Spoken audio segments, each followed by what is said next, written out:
குழந்தை பாக்கியம் போன்ற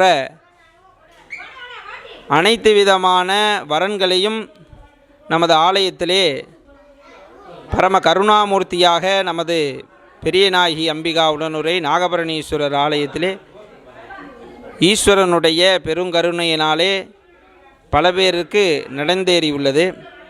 இவ்வாலயத்திலே வைகாசி விசாகத்தில் பிரம்மோற்சவமானது சிறப்பாக நடைபெற்று கொண்டிருக்கிறது. ஆலயத்திற்கு பின்பாகம் திருக்குளமானது அழகாக அமையப்பட்டுள்ளது. அதற்கு பின்பாகமாக மலையானது வீற்றிருக்கிறது. முதலிலே சிகரம், அடுத்ததாக அந்த குளம், திருக்குளம், அதற்கு பின்பாக கோயில். இவ்வாறு மூர்த்தி ஸ்தலம் தீர்த்தம் என்று சொல்லக்கூடிய மும்மூர்த்தி ஸ்தலமாகவும் சிறப்பாக விளங்கக்கூடியன.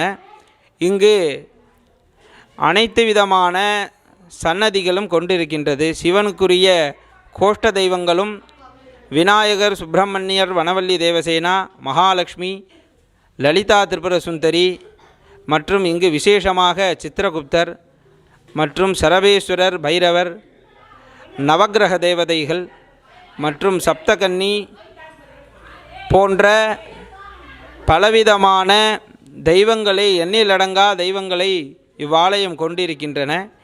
தொடர்ந்து 5 பிரதோஷங்களுக்கு கோயிலுக்கு சென்றால் திருமண தடைகள் நீங்கும் என்பது நம்பிக்கை. சிவன் மற்றும் பெரிய நாயகியிடம் குழந்தை வரம் வேண்டியும் பக்தர்கள் கோயிலுக்கு வருகின்றனர். இந்த கோயிலில் பிரதோஷம், மகா சிவராத்திரி சிறப்பாக கொண்டாடப்படும். கிருத்திகை, சஷ்டி, பௌர்ணமி நாட்களில் சிறப்பு பூஜைகள் நடைபெறும். இவ்வாலயத்திலே முன்பாகத்திலே 2 விதமான சித்தர்களுடைய அந்த ஜீவசமாதியானது இங்கு நிறுவியுள்ளது. பல்வேறு விதமான சிறப்புகளை கொண்ட இவ்வாலயமானது அனைவருக்கும் வேண்டிய வண்ணம், வேண்டிய பொழுது எல்லா விதமான அருளையும் வாரி வழங்கக்கூடிய தெய்வமாக பெரியநாயகி அம்பிகா உடனுரை நாகபரணீஸ்வரர் விளங்குகின்றார். ஸ்ரீ கந்தவிலாஸ் விபூதி குங்குமம் மற்றும் ஸ்பெஷல் பஞ்சாமிர்தம். சிவப்பு சிறப்பு.